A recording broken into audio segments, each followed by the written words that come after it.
Dans votre Trésor, on s'intéresse maintenant à cet achat considéré comme le plus angoissant selon une récente étude, celui d'une voiture d'occasion. Peur d'une arnaque, d'un vice caché, d'un prix trop élevé. Justine Veil nous donnera de précieux conseils et nous dira quels recours sont à notre disposition. D'abord, gros plan sur ces entreprises qui ont choisi de s'occuper de tout à votre place quand vous achetez justement un véhicule d'occasion. C'est tout nouveau. Ambrine Bdida, David Dameda. De l'aide pour les acheteurs, mais aussi pour les vendeurs. Pour vendre sa voiture, Patrice Wetzel a fait appel à un autre site internet pour une raison bien précise. Ça me sécurise au niveau du versement de l'argent. On voit le nombre de problèmes qui existent maintenant avec Internet, tout ça, les paiements, même les chèques de banque sont plus sécurisés, donc sont plus garantis. Donc c'est vrai que on a toujours un risque à ce niveau-là, quoi.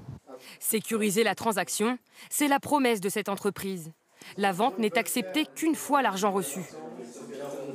Comme dans une transaction immobilière, en fait, l'acheteur va virer l'argent sur un compte qui est bloqué dans un établissement de paiement agréé par la Banque de France.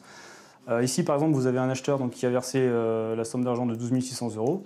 Dès que la cession est réalisée, cet argent sera débloqué pour aller sur les comptes du vendeur. Dans l'autre cas, si l'acheteur refuse l'achat du véhicule, l'argent lui sera intégralement restitué. Pour se rémunérer, la start-up prend 5% de commission sur chaque vente. Ces jeunes entreprises ont de l'avenir. En France, il se vend presque 3 fois plus de voitures d'occasion que de voitures neuves.